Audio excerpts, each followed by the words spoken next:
Bon, mais il n'y a que toi qui l'as chopé, le Covid, hein. Non, t'es fou. Il Hmm. y a Inès, elle l'a eu. Mais Euh, moi aussi, alors, je l'ai forcément eu, mais le petit, bah, je sais pas, t'as bien vu comment j'étais. ouais. Ça m'a tué. Tu sais que limite, ça m'a fait plaisir de l'avoir. Parce que quand on était à Marseille, euh, on parlait quand on était en train de déjeuner là, et qu'on avait le retard du train.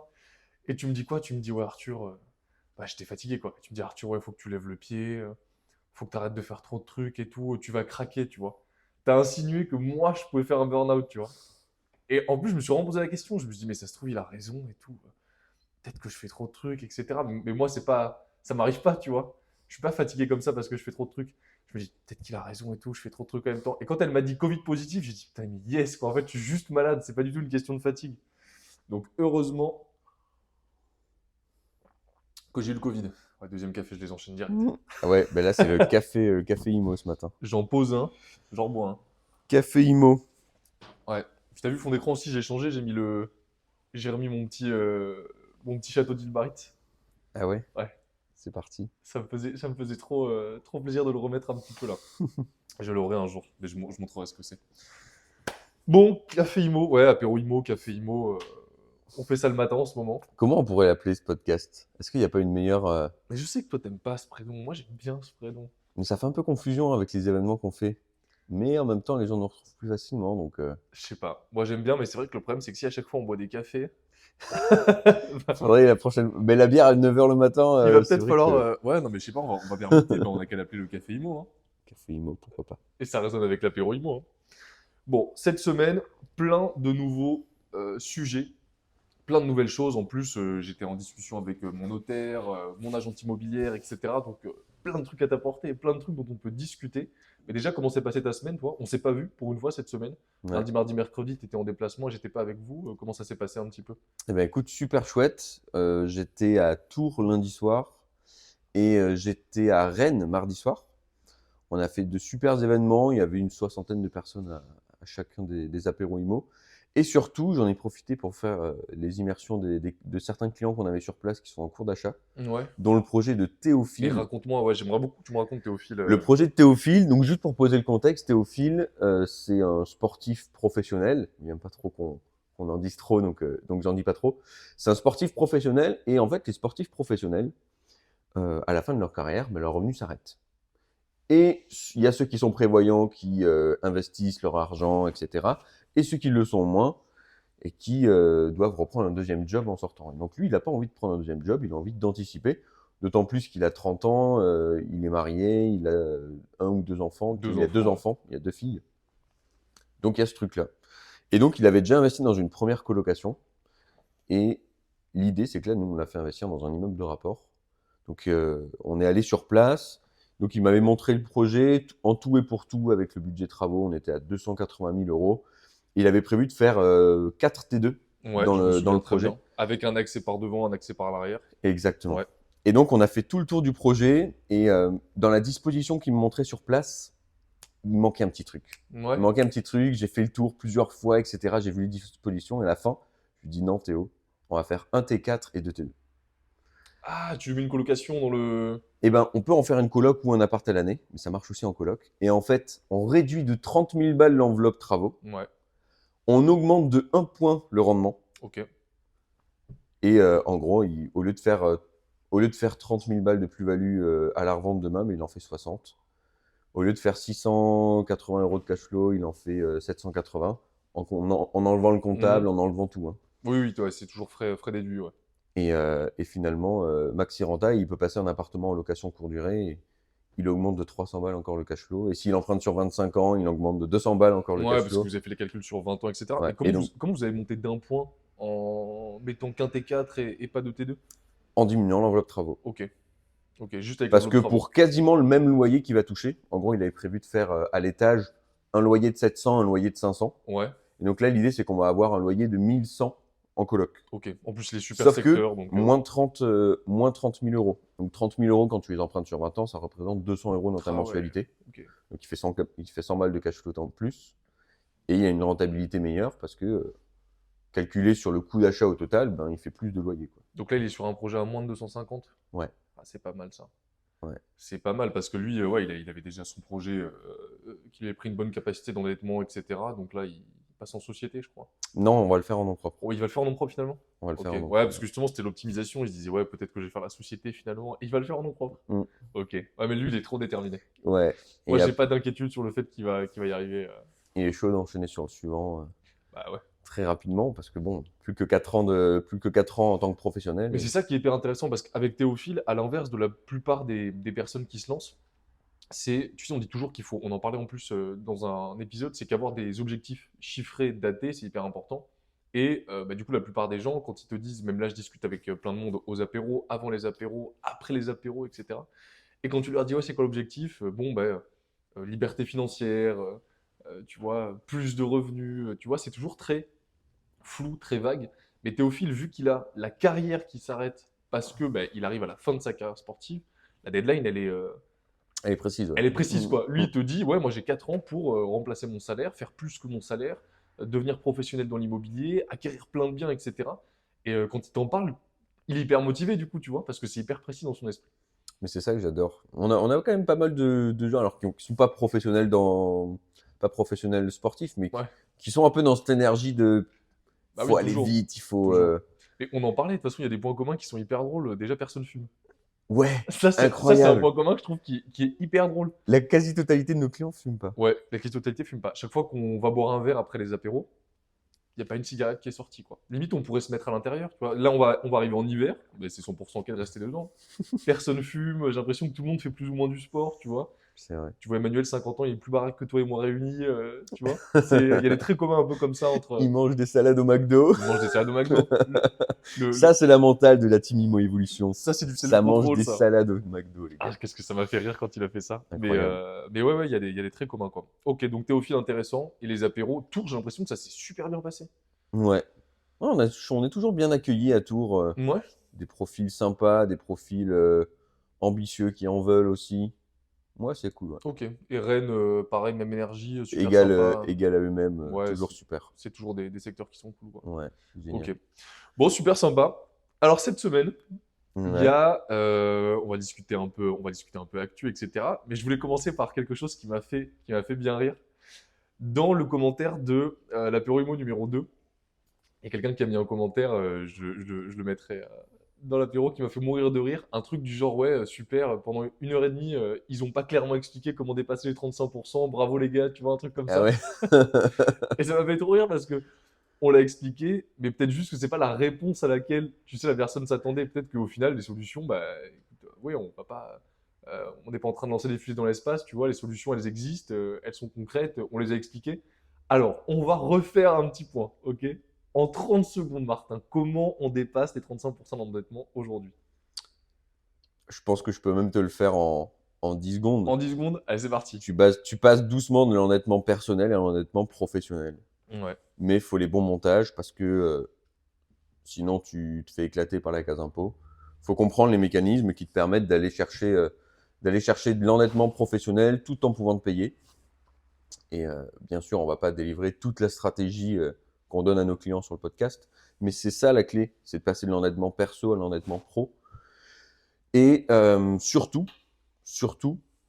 non pardon, et en parallèle, faire des projets qui sont plus rentables, plus sécuritaires, avec notamment des stratégies coloc, des stratégies d'immeubles de rapport, et pas les locations courte durée atypiques qu'on voit sur Internet, qui en fait sont très intéressantes sur le très court terme, mais dès qu'on veut passer sur le deuxième, troisième projet, bah, tu es complètement bloqué parce que les banques prennent pas ça en compte. ouais, c'est ça. Et puis Donc, important de faire du rentable parce que ce qu'on voit pas forcément, c'est le fait que tu montes une société.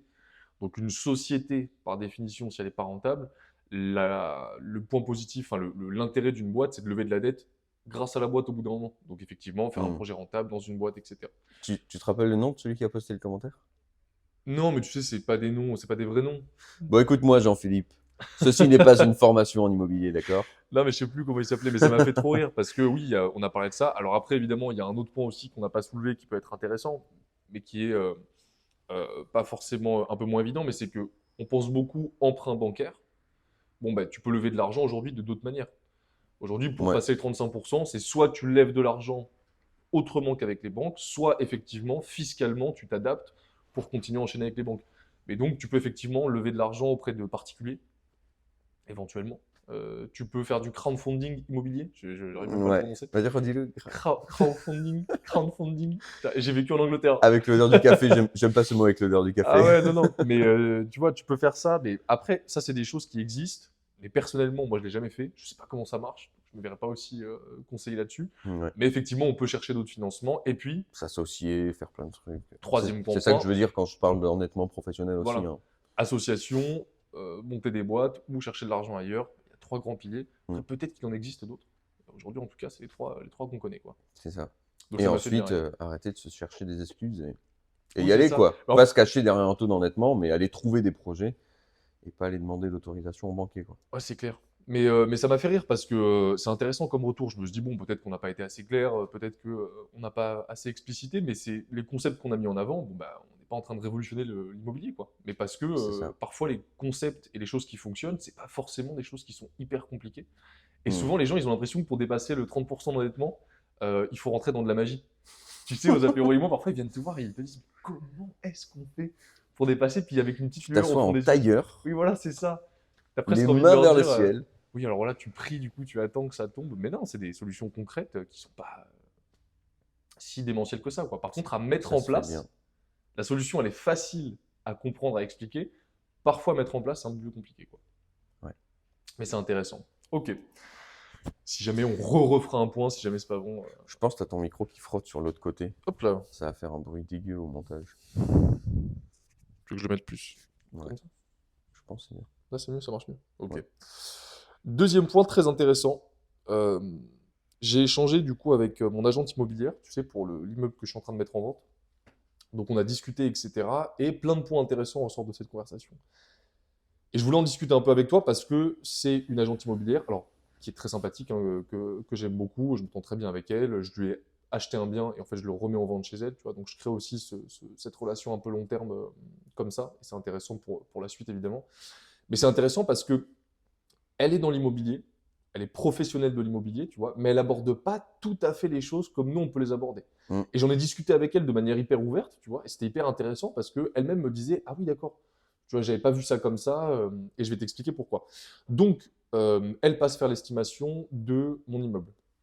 Mon immeuble aujourd'hui, alors, je veux bien, on n'est pas Paris plein centre, premier arrondissement, ok, mais je suis pas non plus dans un village de 200 habitants. Je suis dans un secteur qui est vachement bien, grosse tension économique, parce que j'ai une usine de produits cosmétiques, j'ai une usine de caviar. Les deux réunis, c'est quasiment autant de monde qui travaille dans ces deux boîtes que le nombre de personnes qu'il y a dans la ville. Ah ouais, quand même. Ouais, c'est une ville d'à peu près 5000 habitants, je crois. Donc on est sur une petite ville, mais super sympa, très bien placé, collé à un axe routier. Mm. Alors, j'ai pas encore l'indice matcha dont on parlait la semaine dernière. Tu vois, j'ai l'indice McDo. J'ai le McDo qui est à côté, mais j'ai pas la petite boutique un peu sympa, tu vois. On est encore sur des commerces classiques. Mais c'est hyper bien desservi, etc. Il y a le train. Mon immeuble est vraiment en face de la gare qui relie à Bordeaux et à Périgueux. Ok. Je passe un peu les détails, etc. Bref, immeuble donc que j'ai entièrement refait, très bien isolé, les appartements sont top, c'est des T3, T4, maison, terrain, tout est loué. Ils rapportent par an donc 19 000 euros à peu près. Et elle me fait l'estimation, elle passe, etc. Et elle me dit oui, moi je l'estime à 130 000 euros. Moi je me dis, Nathalie, Mm. c'est pas tout à fait comme ça qu'on va fonctionner, tu Ouais. vois. Donc je l'appelle, je discute avec elle, etc. Et elle m'explique effectivement qu'elle l'a un peu sous-évalué parce que bah, cette année ça a été dur. Elle me le dit hein, clairement, elle me dit nous ça a été dur pour nous. Moi je suis payé à la commission, elle n'était pas salariée dans l'agence. Elle me dit bah, malheureusement moi il y a un moment aussi où il faut que je fasse des ventes parce que c'est comme ça que je vis. Donc ouais, je vous avoue que c'est vrai que je l'ai peut-être mis un peu bas, mais parce que pour qu'il parte vite quoi. Donc je discute avec elle et je lui mets en avant ce qu'on met en avant avec les clients, qu'aujourd'hui, moi, j'ai monté un business avec cet immeuble. Il est super bien, il n'y a rien à refaire, il y a des locataires dedans qui payent, dont certains qui sont là depuis 2019, tu vois, avec jamais un jour de retard sur le loyer. Donc je lui ai dit, Nathalie, ce qu'on va faire, ce que je vous propose, c'est qu'on vende un rendement.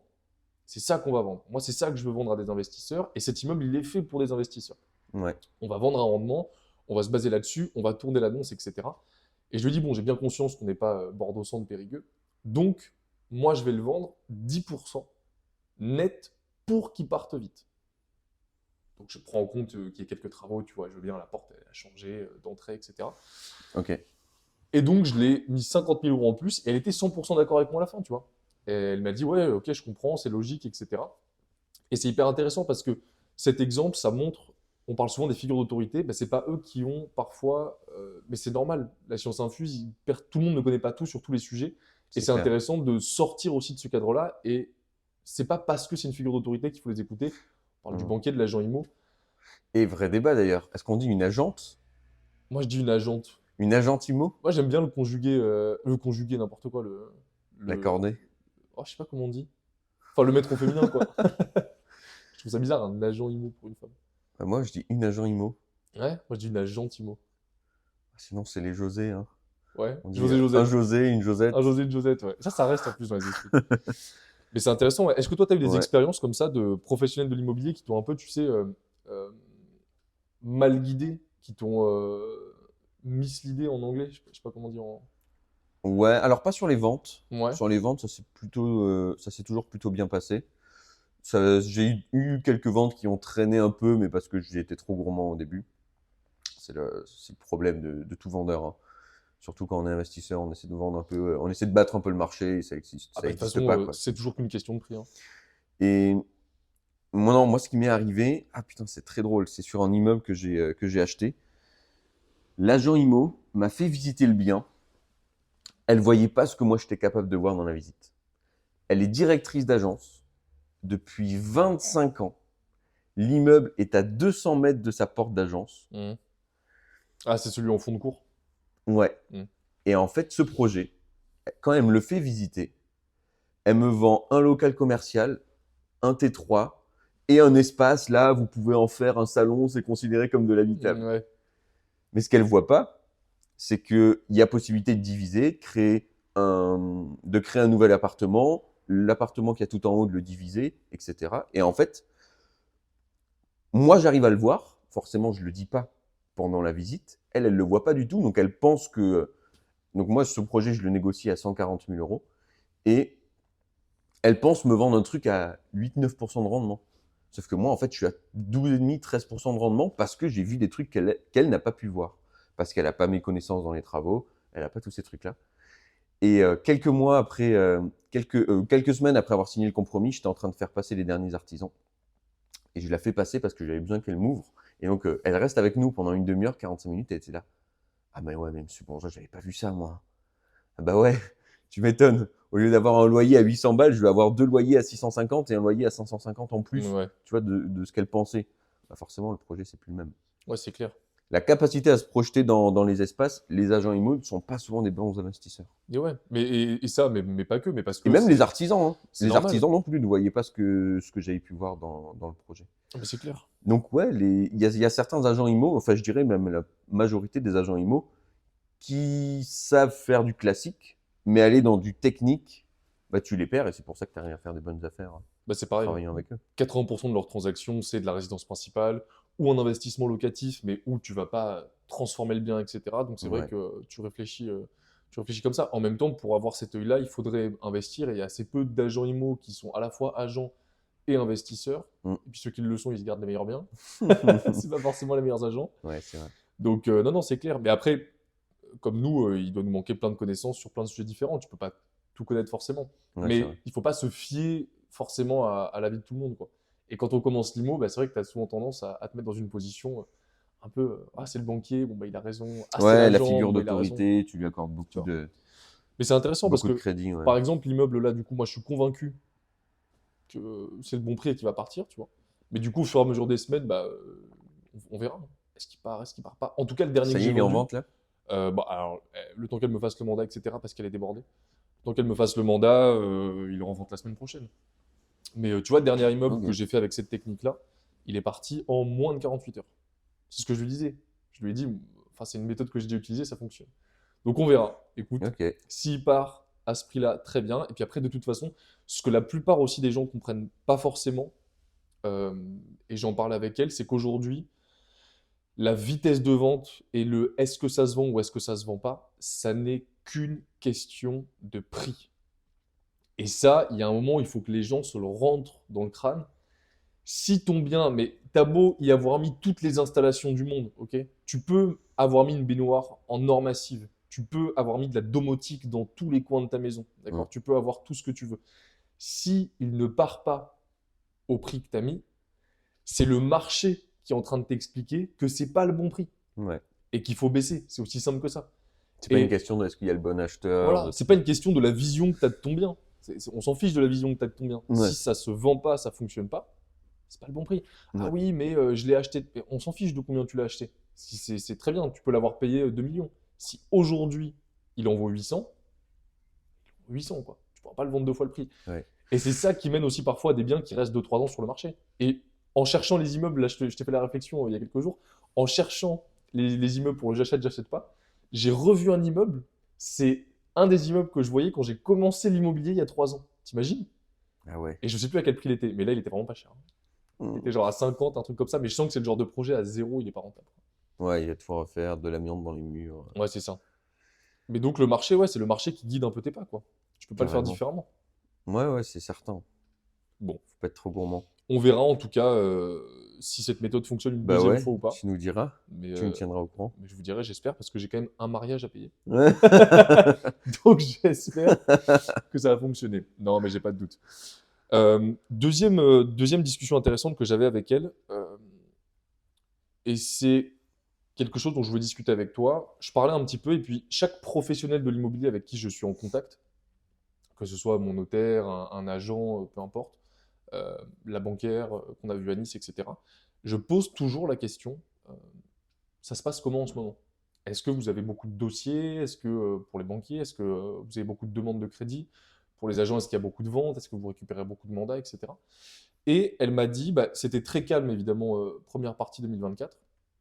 On l'a vu, c'est là où on a plein de clients qui ont profité de ça parce que bah, pas beaucoup d'acheteurs, donc quand tu es le seul, Ouais. t'en profites hein, et tu fais des sacrées négociations. Elle me disait, même en septembre là, c'était pas fou, mais elle m'a dit, là, ça commence à repartir depuis 1 an. Je sens que les choses bougent, qu'il y a de plus en plus d'acheteurs, que ça se réveille. Alors c'est dû peut-être au contexte avec les taux qui baissent. Mais qu'est-ce que toi tu vois? Ça c'est son analyse en tant qu'agente immobilière. Comment toi tu perçois le marché au travers à la fois des projets que tu fais et des projets que tu fais avec les clients? Moi, ce que j'ai vu, c'est un peu une généralité, hein, ce que je vais faire. Nous, on investit toujours dans des secteurs, en gros, à moins d'1 heure des villes principales. Tu prends une ville proche de chez toi où il y a 150, 200 000 habitants. En gros, nous, on investit dans un cercle d'1 heure autour de ces villes. 1 heure maximum. C'est à peu près ça, hein. Et en fait, dans ces secteurs-là où on investit, on va avoir un phénomène qui se passe assez généralisé. C'est que en 2023, il y a eu très peu de biens qui se sont vendus parce que les banques avaient beaucoup verrouillé les crédits. Et là, 2024, ce qui se passe, c'est que les personnes qui n'ont pas vendu en 2023 sont encore sur le marché. Il y a des nouvelles personnes qui sont vendeuses sur le marché. Et pour moi, on a une décorrélation, on a une augmentation des offres dispo versus les acheteurs qui y a en face. Parce que les acheteurs, ils viennent toujours avec 6 mois, 1 an de décalage avec quand les taux sont en baisse. En mode, ouais, je vais attendre que les taux baissent encore un peu avant d'investir. Donc ça, c'est monsieur, madame, tout le monde. Sauf que nous, aujourd'hui, on profite de ce créneau-là pour se positionner. Et nos clients, ils font quoi? Ils font des négos entre moins 20 et moins 50%. Bah, en moyenne, ouais, on essaye au moins de faire du moins 20. Et c'est vrai que là, jusqu'à Incroyable. récemment. À Rennes, l'autre soir, là, j'ai fait, Ouais. justement, j'ai fait venir Théophile j'ai fait venir Théophile qui a très rapidement parlé de son projet. Ouais. Et il explique qu'il a fait une négociation. Son projet, il était en vente à 150 000 euros à la Ouais. base. Et il l'a négocié à 105 000. Mhm. Et les gens dans la salle, ils étaient comme des fous, tu vois. Ah ouais, une négociation comme ça. On va devoir se fermer le. Le petit store là? Ouais, j'ai le soleil dans la tronche. C'est une pause. Ouais, on va C'est- devoir couper, ouais. C'est la magie du direct. Bon, non, on comprend pas. Hein. Hop. Ah ouais, mais on va être complètement dans le noir sur la deuxième partie. Mais c'est pas grave. On va couper, tu dis ça comme si c'est toi qui faisais le montage. Tu sais ce que c'est couper une vidéo, toi? C'est hyper compliqué, hein? Non, non, c'est bon, ça va le faire. Mais regarde, j'ai le soleil dans la tronche Ah encore. bah là, je peux pas faire mieux. Hein. Là, je suis au max de ce que je peux donner. Hein. Attends, je vais essayer un truc.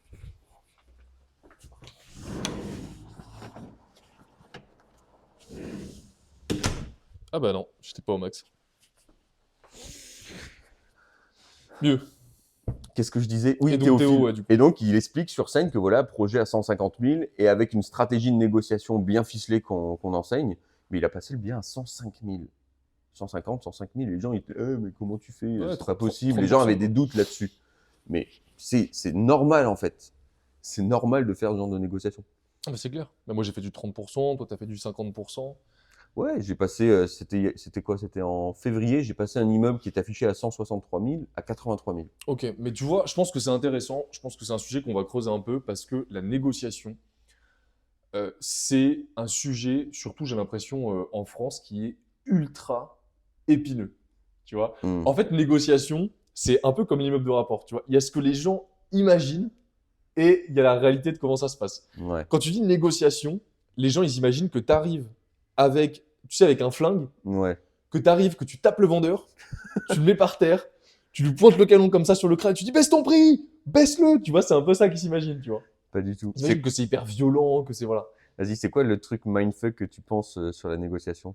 Un truc que tu penses auquel les autres ne pensent jamais. Sur la négociation, Ouais, un un truc. truc que je pense, sourire. Ok. Moi c'est Le conseil le plus claqué au sol. le plus claqué au sol. Moi c'est grave ce que je fais quand je fais des négociations. Alors après il faut être en physique, tu vois. Mais en fait le truc c'est que moi ce que j'aime c'est mettre la personne dans une attitude ouverte. Ok. Déjà quand tu mets la personne dans cette attitude-là, bah, c'est beaucoup plus facile d'échanger. Et je trouve que c'est la base de ce qui construit après un échange qui est intéressant, tu vois. Parce qu'une négociation, c'est ce que je disais l'autre jour en coaching collectif, pour moi, c'est du gagnant-gagnant.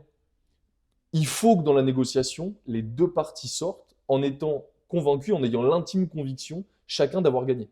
Ouais. Parce qu'une négociation où toi, tu tires toute la couette de ton côté, et où tu braques un peu le vendeur, tu vois, ça existe, ça fonctionne. Et il y a plein de personnes qui montent des business entiers là-dessus. J'ai des exemples de personnes autour de moi qui ont fait plusieurs millions avec des business un peu ce que j'appelle des business clés de bras, où ils sont tout le temps en train de tordre le bras de la personne en face, tu vois. Mais ça fonctionne. Ok, tu fais quelques millions. Sur du court terme, j'ai envie de dire, c'est ok. Mais pour construire des relations long terme, ça fonctionne pas. Parce que la personne, tu lui as tordu le bras une fois, tu lui tordras pas deux fois. Donc ça t'oblige systématiquement à créer du nouveau contact, à aller chercher des nouvelles personnes, et ton réseau, en fait, il est inexistant. Et ça, pour moi, pour du long terme, c'est pas possible, ça fonctionne pas. Ouais. Donc moi, je suis toujours un peu dans le gagnant-gagnant. Et donc, une négociation, dans l'immobilier pour moi, c'est le prix qu'il faut pour que je sois content, pour que ce soit rentable, et que ce soit le niveau de rentabilité que je Mmh. veuille. Je le propose, si c'est accepté, c'est que la personne, c'est OK. Moi, je pense que le truc le plus sous-coté dans la négociation, Ouais. le truc le plus sous-coté selon moi dans la négociation, c'est qu'il faut avoir une super bonne relation à l'argent. Si t'es trop ouais, accroché à la... Parce en fait, c'est ça les extrêmes qui sont mauvais dans la négociation et qui font que les négociations échouent. C'est que quand tu as un côté, tu sais, un peu serré par rapport à l'argent, un peu, tu Ouais, sais, ouais. on va, tu vois, T'es gripsou, quoi. on va opposer en fait deux extrêmes, tu vois, dans les relations à l'argent. D'un côté, tu as ceux qui sont dans une relation à l'argent un peu, tu sais, dans l'abondance et qui même parfois sont trop généreux, donnent trop, Mhm. tu vois, c'est des personnes qui, c'est Bettencourt, tu vois. Ouais. Et de l'autre côté, c'est plutôt Picsou, tu vois, qui serre les poches, qui gratte dès qu'ils peuvent gratter, etc. Et ben en fait, ces deux extrêmes-là, dans les négociations, sont les plus perdants. Et celui qui a une bonne relation, une relation saine à l'argent, arrive en fait à, dans une relation de confiance et dans des arguments qui font écho pour la personne en face, à l'emmener à penser que ce prix est dans son intérêt et le sien. Ouais, ouais. Ok. Donc la relation à l'argent, je pense que c'est au centre de tout dans la Ok. négo. Mais ça, c'est un élément. Mais par exemple, comment toi, tu construis une négociation pas à pas? C'est Ouais. quoi un peu pour toi les... Je pense que tu vois, pour être dans le plus concret, je pense au message, ouais, vous avez rien dit sur les 35%. Ok, on va être plus concret. C'est quoi pour toi les étapes d'une bonne négociation? Comment tu mènes une négociation qui fonctionne? C'est quoi tes expériences passées sur ça, toi? La première chose sur une négociation réussie, c'est qu'il faut être au bon endroit, dans le bon contexte, face à la bonne personne. Donc déjà, si t'es pas dans le bon secteur, si t'as pas ton José du off-market, Qui défend euh, tes intérêts? qui défend tes intérêts, et si t'es pas dans les premiers à visiter, bah déjà, il te manque énormément de cartes. Ensuite, tous les vendeurs sont pas négociables. Ils le sont pas tous. peut-être 2-3% des biens à vendre qu'on peut vraiment taper à des prix hyper intéressants. Les autres, c'est pas le bon contexte, c'est pas suffisamment important et urgent pour eux de vendre. Donc, ou bien sinon, il y a encore des gros crédits à payer en face et la personne ne peut pas vendre en dessous d'un certain prix. Donc, et ça fait des ventes qui traînent pendant 2-3 ans, etc. Donc tu réunis quelques conditions comme ça. Donc, il y a des conditions à réunir. Et comment tu sais qu'elles sont réunies ces conditions, par exemple? En fait, c'est une chaîne, tu vois, on en parlait, je crois que dans un précédent podcast. Les gens s'imaginent qu'il faut une compétence dans la négo, qu'il faut avoir du réseau, il faut plusieurs trucs. Mais en fait, c'est une chaîne et s'il y a un seul de ces foutus maillons qui manque, ben, ça fonctionne beaucoup moins bien. Si tu n'as pas une stratégie rentable et sécuritaire qui va te permettre tout au bout de la chaîne d'avoir des bonnes conditions bancaires, si tu n'as pas fait une étude de marché pro qui te permet d'être dans le bon endroit, dans un secteur qui est porteur, mais tu es encore dans un océan bleu parce que tu n'es pas en concurrence avec trop d'investisseurs, que tu as le bon côté relationnel, que tu es puissant sur la négociation, etc., que tu arrives à recruter des équipes d'artisans sans casser les prix parce qu'ils vont te saloper les travaux seront mal faits, tu auras des appartements de mauvaise qualité, tu auras des problèmes à la location. Enfin, ça, c'est une putain de chaîne qui doit tenir debout. Donc, il faut être bon sur tous les piliers, en fait.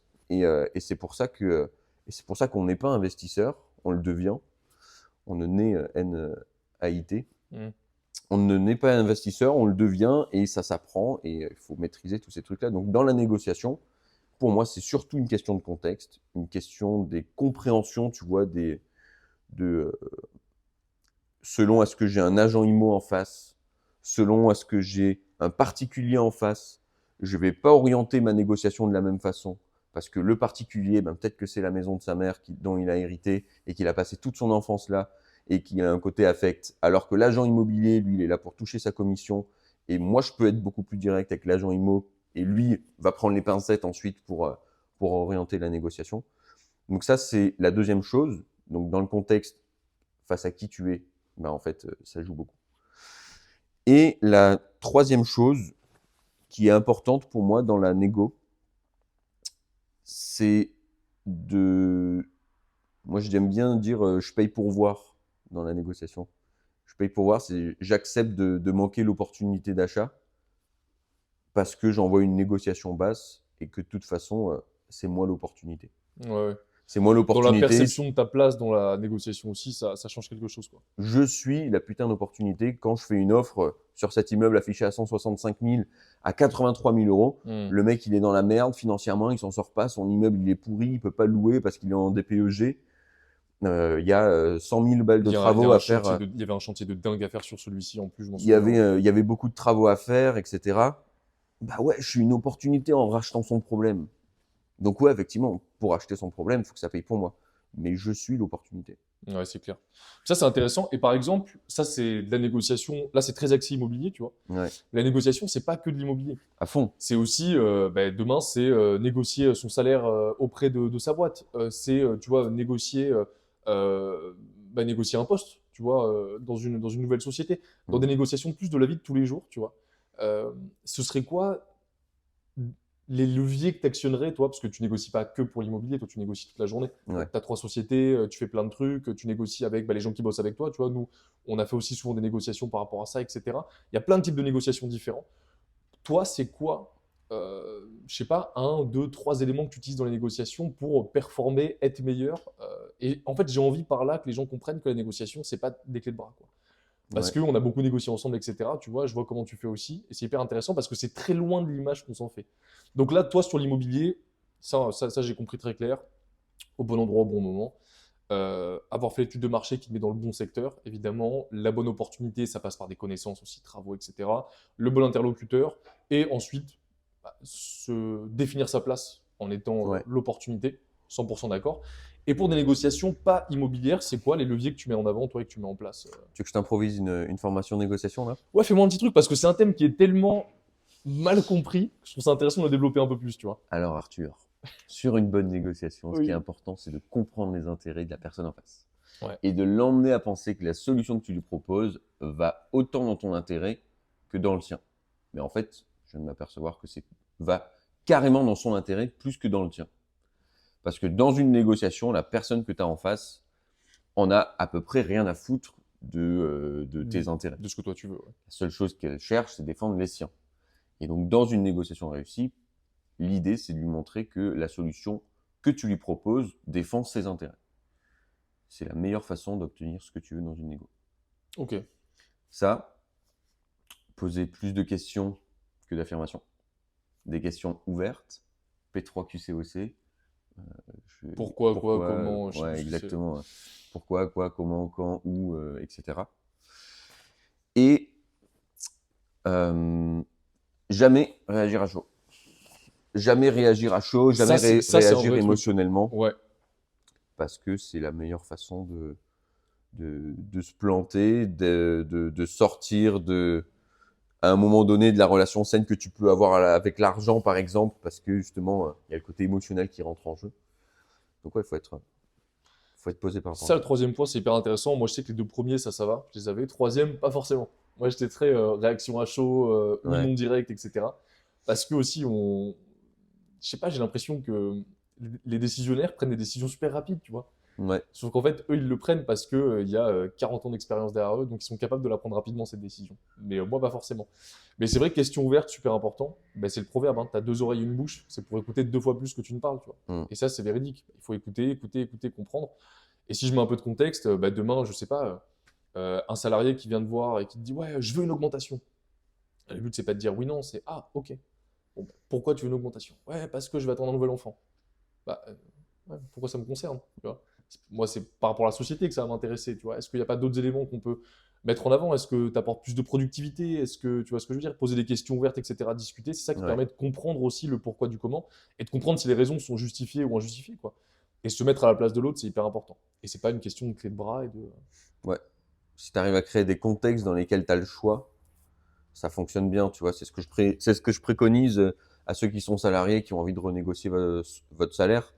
Bah, avant de renégocier le salaire avec votre boss, commencez par aller faire un entretien ou deux dans d'autres entreprises Ouais, qui peuvent vous permettre de vous dire, OK, bah, lui, regarde, il est prêt à me prendre pour tant, ou même sans le dire à votre supérieur, hein. Simplement, le fait de le savoir, bah, en fait, vous serez plus à l'aise dans la négociation et vous devenez l'opportunité. ouais. Ça Avoir le choix, fonctionne. c'est important. Ça peut bien fonctionner. Et puis sur la négociation, je pense que si on devait repartir sur un peu l'immobilier, le dernier point, je pense que c'est le. En tout cas, moi, je dirais que c'est le plus important.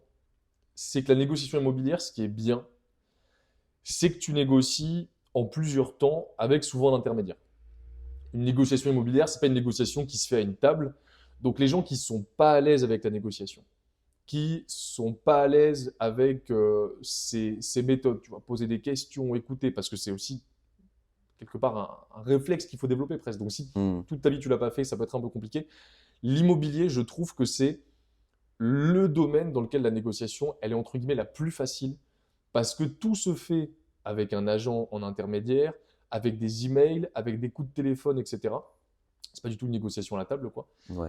Et par rapport à ça, le conseil numéro un que moi je donne toujours, c'est qu'il faut tenter, quoi. Si tu tentes pas ta chance, si tu l'envoies pas cette négociation, si elle reste au fond de ton tiroir, bah, tu sauras jamais si elle allait passer ou pas, quoi.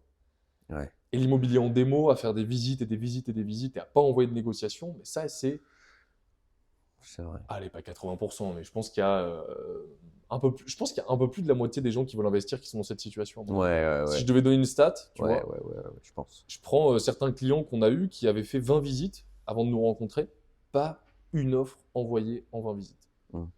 Sur les 20, mécaniquement, il y en avait quelques-unes qui étaient intéressantes, quoi. Mais, euh, mais je pense que tenter, c'est aujourd'hui le plus important. Et intéressant, je pense, sur la négociation. Peut-être qu'on y Ouais. reviendra, peut-être qu'on aura des questions par rapport à ça. Ouais, c'est clair. Mais je vois Avec bien plaisir, que, n'hésitez pas si vous en avez. ouais, je vois bien que c'est pas parce qu'on en parle que ça lève des verrous. Ok, super intéressant. Cette semaine, je te fais le j'achète pas un peu avant. Parce OK, que cette semaine, j'ai vraiment envie que tu achètes. OK. Vas-y, on va. Alors, j'ai sélectionné deux immeubles euh, qui ont l'air intéressants et j'aimerais bien te les montrer et que tu me dises un petit peu ce que tu en penses. Alors, celui-ci, c'est dans la ville dans laquelle on investit tous les deux. Évidemment, c'est pas parce qu'on dit qu'on y investit qu'il faut y aller sans réfléchir. Mais si tu remarques bien, elle est pleine rue. Enfin, c'est un immeuble qui est pleine rue. Alors, en fait, cet immeuble, pour tout te dire, je l'ai visité, je le connais. Immeuble qui est dans la rue centrale. On est dans la rue principale. Je sais pas si tu remarques. Mmh. La rue. Donc, c'est un immeuble 17 pièces, 374 mètres carrés pour un peu moins de 300 000 euros. Ok. Donc, très intéressant. Ouais. Plein centre-ville, etc. Donc, avec une terrasse potentiellement divisible en 3 lots. Alors, avec 300 mètres carrés, je suis pas sûr qu'on puisse en faire que 3 lots. Tu vois, c'est ça qui me paraissait intéressant. Et aujourd'hui, on a un T4 loué, un appartement T2 et un appartement T3 loué. Au dernier étage, un T2, un T3 loué. Idéal investisseur, classe énergie, DPE vierge. C'est tout ce que ça veut dire. Ok. On n'a pas forcément les loyers, Ouais. mais il est massif, il est bien placé. Dans 300 mètres carrés, je pense qu'on peut faire au moins 8 appartements. On sait très bien ce que ça vaut. Est-ce que ça t'intéresse ou pas forcément cette semaine? Ouais. Ce qui peut être intéressant, bon alors déjà, avec cette surface-là, c'est un budget de plus d'1 million d'euros après rénovation. Ouais. Plus de 500 000 euros, pardon, après rénovation. Ça, ouais, effectivement, je trouve ça porteur. Je vois qu'en plus, c'est du double vitrage PVC qu'il y a. Ouais. Alors ça, à mon avis, il n'a pas été fait en règle avec l'urbanisme. Euh, Est-ce que c'est pas du local commercial qui est au rez-de-chaussée? J'ai l'impression que 100%, ouais. si. Je crois qu'il y a 2 locaux. Je sais T'as pas un si c'est un mix. local ou 2. Ensuite, tu es dans une rue piétonne. Ouais. T'as peut-être pas forcément la possibilité de te garer juste à côté. Je vois pas exactement où est-ce qu'il est, mais peu importe. En fait, là, si tu... Ah non. Ok, ok. Tu vas au bout, tu es à l'église. Ok. Avec la terrasse, etc. Des appartements qui sont plutôt corrects, certains qui méritent un petit rafraîchissement. Ouais. Mais Certains j'ai qui ont été l'impression que la refaits. plupart sont vides. Ouais. Bah ouais, ça c'est bon plan, ça. Plutôt Ça, pas ça peut mal, être hein. stylé. Ça peut... Alors évidemment, là, il nous manque plein d'informations. Ça peut être stylé. C'est plus l'idée, mais bon. Ouais. Voir comment tu te positionnes dans la négo. 374 mètres carrés, pardon. Ouais, 374 mètres carrés.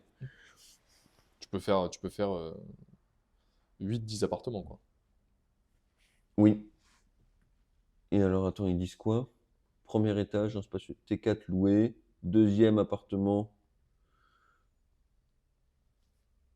un T2 et un T3 loué. Au dernier étage, un T2 et un T3 loué. Idéal investisseur. Bah, peut-être qu'il y a quand même plus de trucs loués que ce qu'on pense, Ouais, bien que ce sûr. qu'on voit dans les photos. Mais je pense qu'il y a quelque chose d'intéressant à faire. Maintenant, je me méfie d'un truc, c'est quand on parle de T4, tu vois. Ouais. Le fameux T4 qui est déjà loué, souvent il est loué à un prix qui est dégueulasse, Mais qui est assez bas, ouais. qui est assez bas et t'as pas là forcément la possibilité de rehausser le loyer. C'est à double tranchant, mais À voir. Après, bon, on sait très bien, ville porteuse, ville intéressante, qui peut, euh, qui peut être sympa d'ici 10-15 ans. ouais. Je regarde. Façade est plutôt bonne. Si, non, non, c'est pas mal, hein. C'est pas Mm. mal, c'est pas mal. Et en fait, t'as l'église qui est au bout, et puis il y a ton immeuble qui est du coup un peu derrière là-bas. Là, tu marches tout au bout. Normalement, si je me trompe pas, l'église, elle est là-bas. Ouais, d'accord. Non, mais je Et vois où après, c'est. Je vois où c'est, ouais. et tu pars un petit peu comme ça, quoi. Ok, intéressant. Alors, je t'ai pris que des mastodontes, et j'en ai pris un deuxième à Pau, ville dans Ok. laquelle tu as pas mal investi, que tu connais bien. Donc, tu vas voir où c'est situé. C'est à peu près la même typologie, et c'est marrant parce que 12 pièces, 375 mètres carrés. Euh, Tout de suite, on est sur le double du prix. On est sur 600 000 euros, tout compris. Prix au mètre carré qui reste intéressant pour Pau. Et donc, dans la description, évidemment, c'est vendu en tant qu'investissement dans le cœur de Pau. Ok. Recherche un investissement de qualité au cœur de Pau. Ok. 4 appartements T3. L'immeuble est doté d'un espace de stationnement. Transformation en une habitation, une dépendance de 130 mètres carrés qu'on peut transformer en habitable. Un bien locatif attrayant.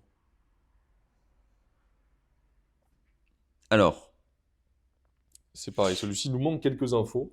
il nous manque quelques infos, mais moi, ce que je peux déjà dire, je regarde rapidement quelques photos. Ok. Il y a des moulures au plafond. Ouais. Ça rajoute 50 000 euros, ça.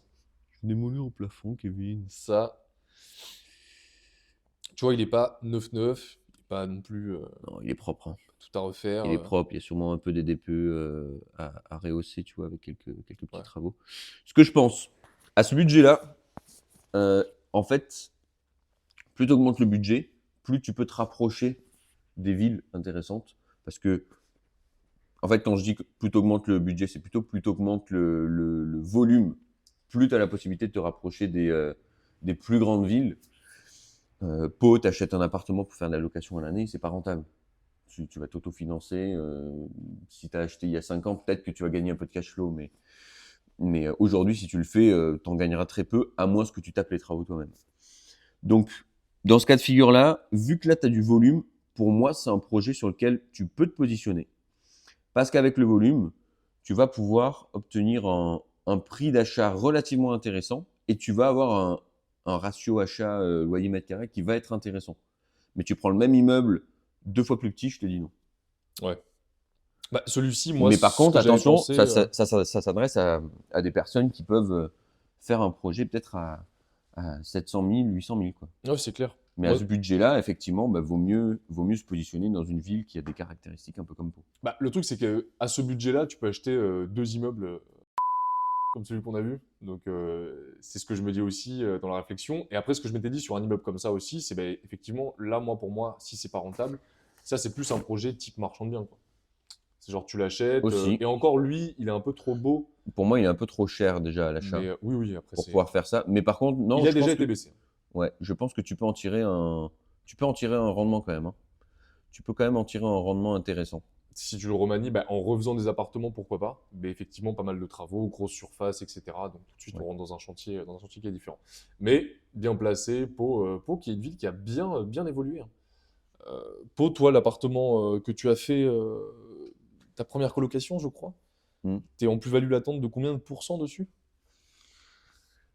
J'étais à presque 80% de plus-value. Ouais, c'est ça. C'est redescendu un petit peu là sur les dernières années, on doit être à 65, 60, 70. Seulement. Ouais. Oh là là là là, c'est tout. Un projet qui m'a coûté en tout et pour tout 115. Ouais.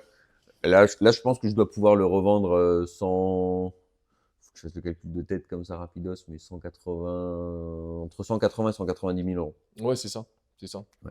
Donc belle plus-value, quoi. Ouais. Parce que tu l'as acheté dans le bon secteur de la ville. Et c'est ça aussi, souvent, j'en discutais hier avec, je crois que c'était Loïc ou Cédric, mais qui m'expliquait, qui me disait, bah écoute, voilà, à Tours, moi, j'ai pas de voiture. Euh, Est-ce que c'est intéressant d'investir à Tours, etc. Est-ce qu'il y a des choses à faire? Parce que sinon, bah, moi, je peux pas aller en dehors, quoi. Ouais. Et je lui dis oui, en l'occurrence, parce que Cyril et Clémence, tu sais, sont juste à côté, accessibles en transport, etc. Dans des villes comme ça, je pense qu'aujourd'hui, c'est possible encore d'investir, mais l'étude de marché, elle est 2 fois plus compliquée. Ouais. Parce il s'agit pas juste, pardon, de trouver un secteur rentable, et on en parlait la semaine dernière, je trouve que c'est presque plus sécuritaire parfois de sortir des villes, parce qu'une ville de 10 000 habitants, mais qui a certaines caractéristiques dans lesquelles tu observes certaines choses, indice matcha, pour ne pas le citer, tu vois, dans lequel on a vu ces dernières années une vraie évolution qui attire, parce que tu vois, sur la côte, ça peut plus loger, bref, plein d'éléments comme ça. Moi, je trouve ça plus sécuritaire, limite, d'investir qu'à Biarritz, tu vois. Parce que Biarritz, il y a une telle tension, Ouais. demain elle retombe, tu te dis, oh là, mais qu'est-ce qui se passe? Ouais, complètement. Ça peut faire un peu peur. Mais dans les villes un peu comme ça, c'est possible, mais là, l'étude de marché, il faut qu'elle soit. Là, c'est vraiment le qu'elle soit solide, quartier, hein. c'est à la rue, quoi, c'est à la rue près. Exactement. Ouais. Là, faut être vigilant dans les plus grandes villes parce que, en fait, le travail est plus compliqué sur l'étude de marché et nous, ça nous a demandé beaucoup de travail justement d'arriver à tisser quelques relations avec des personnes dans les mairies pour avoir justement les bonnes infos sur quel quartier à Tours, quel quartier à Rennes, quel quartier à je sais pas quelle ville va être un peu plus porteur dans les prochaines années parce qu'il y a tel et tel projet qui n'est pas juste un projet mais qui va vraiment se réaliser. Quand tu arrives à avoir accès à ces infos, c'est l'Eldorado après. Tout de suite Tu plus facile, quoi. arrives à cibler des secteurs dans lesquels les gens se disent ah ouais, c'est pas mal, mais il y a peut-être mieux. Mais en fait, tu vois le quartier de façon différente parce que tu as accès à ces infos-là, quoi. Ouais, non, mais c'est clair. Puis il y a plein d'éléments à prendre en compte. Je discutais d'une étude de marché avec quelqu'un récemment et c'était hyper intéressant parce que j'avais 2 quartiers dans cette étude de marché parce qu'on était plutôt sur des grandes villes. Donc c'est ce que je lui avais dit. Je lui avais dit, bah, étudie vraiment les quartiers, fais-moi un compte rendu des quartiers, etc. Et tu vois, quartier numéro 1, il prévoyait une construction de logements mais gigantesque. Vraiment plein de nouveaux logements avec plein de monde qui va arriver. La plupart des logements en HLM. ce qui est 100% OK, tu vois, c'est un logement, ça attire du monde. Et Ouais. donc, la réflexion de la personne, ça va été de me dire, ah, mais il y a plus de monde, c'est trop bien, ça va prendre. Moi, je regarde un peu les projets avec elle de la mairie, etc. Moi, je dis, bah non, pas forcément. Parce que ils construisent, il va y avoir plus de monde, mais c'est tout. Il n'y a pas de rénovation de cœur de ville, il n'y a pas de création d'espace pour les commerces, etc. Donc il va juste y avoir plus de monde, c'est un quartier de dortoir, sans grand intérêt, dans lequel il n'y a rien qui se développe, il n'y a pas de projet. C'est pas forcément là que je placerai mes billes. Par contre, elle me mettait en opposition un nouveau quartier qui allait être créé, quartier de bureaux, où ils allaient créer un espèce de mini centre-ville avec plein de commerces, avec, tu sais, des pharmacies, des restaurants, Mm. des centres de soins esthétiques, des choses comme ça. Et je me disais, mais là, beaucoup plus intéressant. Et tu n'investis pas dans ce quartier, tu investis dans la rue en face, tu vois, qui aujourd'hui vaut pas cher parce que le quartier n'a pas encore été construit. Mais là, dans 5 ans, quand le quartier il a fini de pousser, bah, on tombe sur une plus-value à 80-100%, quoi. Ouais. Et là, d'une rue à l'autre, tu as des rentabilités futures qui sont différentes et tu n'apprends pas l'investissement de la même manière, quoi. Ouais, mais c'est pour ça que c'est un job, hein. C'est euh, c'est c'est ta capacité à te positionner dans des secteurs dans lesquels d'autres personnes bah, peut-être seront plus frileux ou ont peur ou se disent ah, c'est un quartier qui craignait avant, Ouais. etc. C'est ça qui fait une vraie différence, hein.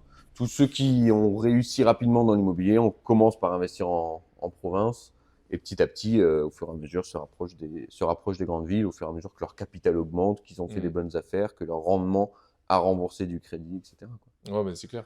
C'est toujours la même dynamique, hein. Bah, il y a pas de mystère, à moins que tu commences avec beaucoup d'argent. Mais l'un des plus gros investisseurs que je connaisse du secteur, il a commencé effectivement, bah, pareil, par acheter des studios, un peu en dehors, etc. Et en fait, il m'a dit, quand je lui avais dit, mais c'est quoi ton secret? Il m'a dit, moi, j'ai pas de secret, j'ai acheté un bien tous les ans depuis 25 ans. Mais je te dis ça aujourd'hui, cette personne-là, il a je sais pas si tu te rends- il a le garage. Je sais pas si tu vois, il y a un grand garage à côté de l'aéroport. 300 places de parking, un truc comme ça. Ok. Ah Il n'y a que des Ferrari, ouais. des Porsche GT3, des classes G dans ce garage parce que toutes les personnes qui viennent en jet privé, etc., machin, quand ils descendent de leur jet, ils récupèrent leur Ferrari là-bas. Ensuite, ils vont dans leur villa à Anglette ou à Chiberta. Ah mais oui, je vois où il est, Tu ouais. vois où il est ce Ouais. garage, voilà. Il a ça. Il a une station essence. La station essence à côté de chez moi. Il a une station essence. Quand je lui ai dit, mais ça s'achète, il m'a dit, ben moi non plus, je savais pas. Il m'a dit, moi Et non plus. station totale? La station Total. Ah ouais? C'est lui qui la possède. Avec le garage aussi qui est avec? Avec le garage, c'est à lui. Il a la station Total, il a le garage, Excellent. etc. Et la dernière fois que je l'ai appelé, il était en train de construire des bâtiments à côté de l'aéroport de Pau. Il avait acheté des immenses terrains. Il était en train de faire pousser 4 immeubles gigantesques avec des locaux commerciaux en bas, etc.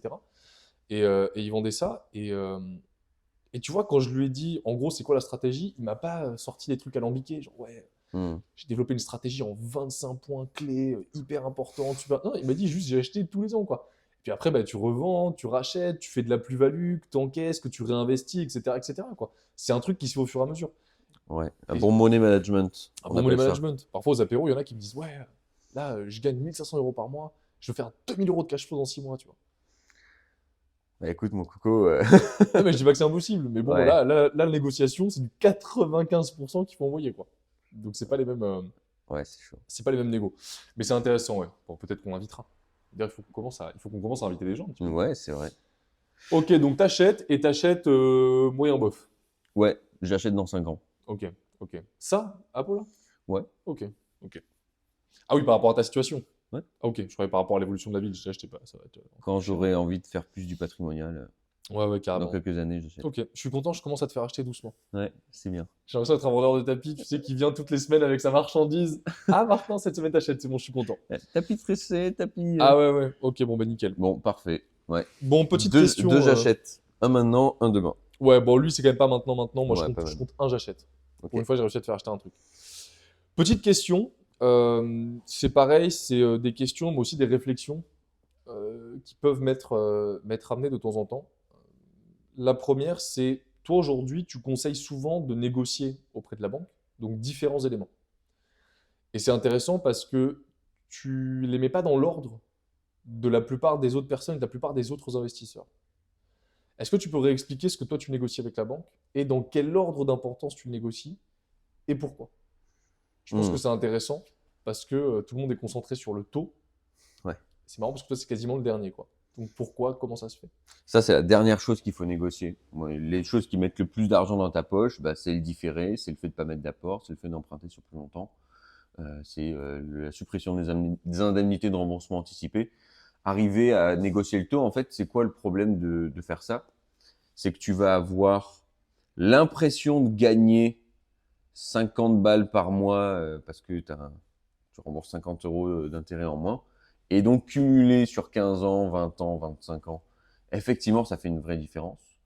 Mais l'argent d'aujourd'hui a plus de valeur que l'argent de demain. Et vaut mieux faire une économie d'apport de 20 000 balles ou d'emprunter sur 25 ans plutôt que 20, que d'essayer d'économiser 50 balles sur le taux, parce que 50 balles plus 50 balles, avant que ça représente une somme d'argent, l'argent d'aujourd'hui a plus de valeur que les petites sommes d'argent cumulées demain. Parce que cet argent peut te servir à faire un nouveau projet, à rebondir, etc. Et que demain, 50 balles, avec l'inflation, ça en vaudra peut-être 40, ça en vaudra peut-être 30, etc. Tu vois. Donc, effectivement, les gens se trompent de priorité sur les crédits. Et puis ensuite, ils se trompent aussi de timing où ils vont demander le financement. Ils vont demander souvent le financement, ils vont demander la permission à la banque pour savoir combien ils peuvent emprunter. Mmh. Et du coup, par conséquent, ils empruntent moins que ce qu'ils pourraient, à des conditions encore plus dégueulasses, et ils se mettent dans la tête, à cause de cette figure d'autorité qu'est le banquier, qu'il va falloir mettre 10, 15, 20, 30% d'apport pour certains, alors que c'est pas le cas. 100%. Ouais. Non, il faut prendre les étapes dans le bon ordre, parce que sinon, après, ça a plein de conséquences, et les conséquences sur le financement, bah, effectivement, quand tu les étires sur 20 ans, ça fait vite des sommes importantes quand tu t'y prends mal, quoi. Et puis tu vois, le taux, ce qui est intéressant, c'est que si on prend des calculs sur le taux, par exemple, moi, ce que je dis souvent, c'est, je dis, mais moi, le taux qui soit 5, 10, 15, 25, ça m'impacte pas. Si, avec un taux à 25%, je suis rentable, moi, ce que je regarde, c'est la rentabilité. Si j'ai un taux à 25% et que je sors 500 euros de cash flow, 25%, ça pique quand même. ah non, mais je prends des extrêmes, évidemment. 25%, ça veut, D'ici à ce t'imagines, qu'on ait du dans 25%. les 3 premières années, Ah ouais, t'as non, non, payé le mais truc alors que toi, t'as emprunté sur 20 ans. c'est extrême, c'est extrême. Mais tu vois, si on reste sur un exemple extrême, tu vois, demain, tu me mets un taux comme ça qui est abusé. Ouais. Mais bah, moi, je vais négocier en fonction. Moi, je vais chercher de la rentabilité malgré tout. Donc, je vais peut-être faire une meilleure négociation, optimiser le bien différemment. Je sors quand même 500 euros de cash flow. Mais moi, ce que je vois, c'est une super opportunité quand les taux sont hauts. Et quand tu es investisseur, tu es obligé de voir systématiquement les opportunités où elles se trouvent. Quand Ouais. il y a des taux élevés, eh ben, j'achète rentable aujourd'hui avec des taux élevés. Dans 5 ans, quand les taux ont baissé, dans 10 ans, quand les taux ont baissé, je fais refinancer à un taux à 1%. Et là, au lieu de dégager 500 euros, je dégage 1200 euros de cash flow avec la réévaluation des loyers entre-temps. Tu Ouais. vois, boum, j'ai un projet qui en 10 ans maintenant me rapporte un SMIC tous les mois. Tu vois, il faut aussi penser un peu long terme. Et les gens pensent trop court terme, effectivement, de oh là là, mais je paye 50 euros plus cher tous les mois. Mais c'est pas grave. Négocie pour que ces 50 euros soient un peu gommés par le projet, par la rentabilité, c'est tout. Et ça fonctionne. Et effectivement, quand on est investisseur, les taux hauts, c'est une opportunité. C'est ce que je dis toujours. Tu veux que je t'en donne un autre exemple d'opportunité? Vas-y. Story time. Ma grand-mère a investi dans un immeuble de rapport. Ah ouais? Celle de Toulouse? Ouais. Ok. Mais elle a pas d'argent. Ouais. Elle avait pas d'argent. Elle était, mes grands-parents, ils étaient vraiment fauchés au début. Et hyper intéressant, la capacité financière qu'elle a développée, justement pour arriver à contourner les problématiques de la banque. On parle d'un projet qui a été fait il y a 50 ans. Elle trouve un terrain.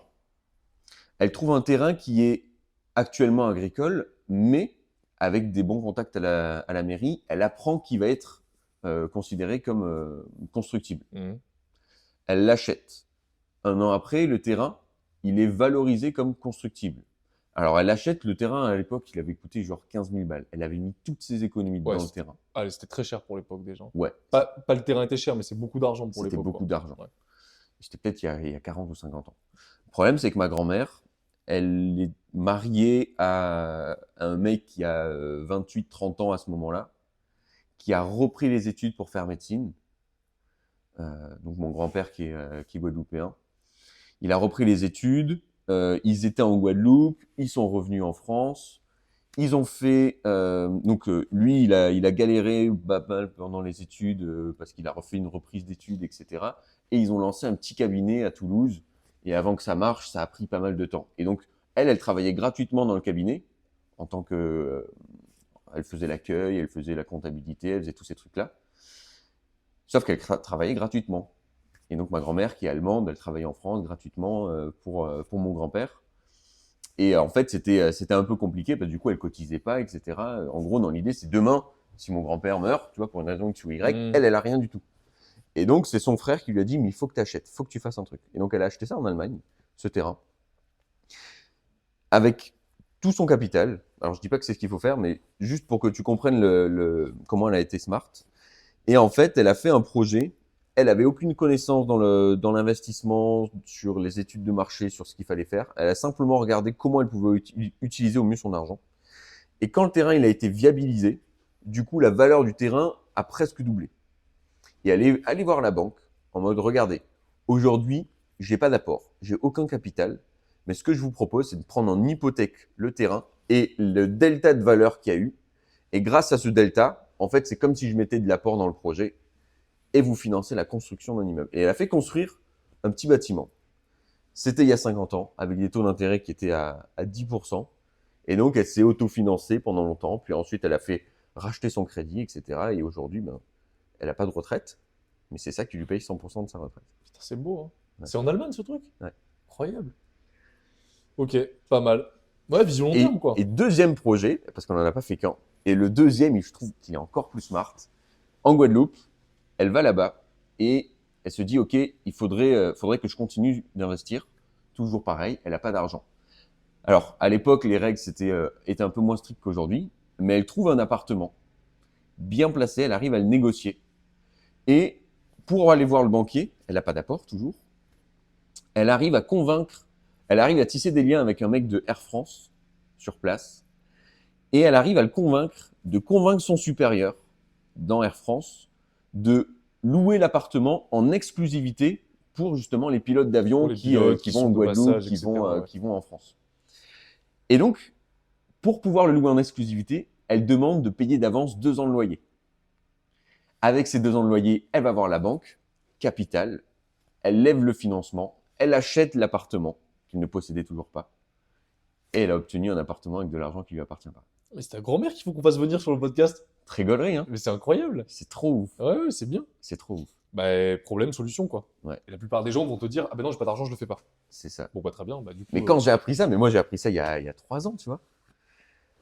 Il y a 3 ans. Ah, mais c'est dans les gènes, en fait, C'est l'investissement de immobilier fou. chez vous. Non, mais pas du C'est tout. pour ça. Parce que c'est la seule qui a fait 2 projets comme ça. Mon père, il n'a jamais fait un projet locatif, ma mère non plus, c'est fou, et mes autres grands-parents, pas du tout. Et elle s'est jamais dit, mais tiens, ça marche, c'est dingue et tout, je vais en faire encore et encore et encore et encore. Ah bah non, elle était. Elle s'est arrêtée à 2, moi, c'est déjà bien, hein. Sans apport, etc. Donc Ouais. aujourd'hui, elle a encore l'appartement en Guadeloupe? Non, je pense Non, ça, elle l'a vendu. plus. Ouais, je pense plus. Bon, l'immeuble, c'est bon, hein. Mais c'est pareil. Et là, enfin, ces anecdotes, elles sont trop bien. Bah, déjà, numéro 1, le terrain en Allemagne, ça rebondit avec le fait que l'immobilier, c'est du fractionné. Et j'ai appris ça un peu après avoir lu Père riche, Père pauvre. Et il y a Ouais. des exemples un peu comme ça. de Ah Père ouais riche, Père pauvre. Et du coup, tu t'es dit, mais c'est pas possible. Ouais, C'est elle qui lui a donné toutes ces astuces, quoi. c'est ça. Non, mais l'immobilier, bah, c'est fractionné, c'est très local. Donc, c'est l'immobilier place de parking, quoi. Donc, le terrain en Allemagne, bah, c'est pas quelqu'un au Japon qui allait avoir l'idée, quoi. Et puis en Guadeloupe, bah, louer avant, c'est pas mal. Mais c'est bien ça. cette idée de prendre 2 ans de loyer en avance, tiens. Ouais, Je la garde en tête, celle-là. c'est ça. Demain, si je dois un poste de gendarmerie ou quoi que ce soit, je vais leur dire. Je leur dirai, il faut mettre ça en avant. Génial. Ok, super intéressant. Bon, on arrive doucement à la fin de ce podcast. Ouais. Tu peux entendre le rotophile qu'il y a Ouais, dehors. ouais, Là, ouais. c'est Bah, écoute, magnifique. On a bien choisi notre timing. Ils s'y mettent à 3, je pensais que ça allait aller vite, mais pas forcément. Bon, bah c'était cool en tout cas. Petit podcast Génial. rapide. N'oubliez pas, pour nous soutenir, n'oubliez pas de vous abonner à la chaîne, commentez, mettez votre meilleur like sur la vidéo. Partagez-nous les questions, les thèmes que vous aimeriez qu'on aborde sur les prochains. Et puis, d'ici là, on se retrouve jeudi prochain pour le prochain café ou apéro IMO. On verra. Café Imo. Allez, à jeudi prochain. Salut.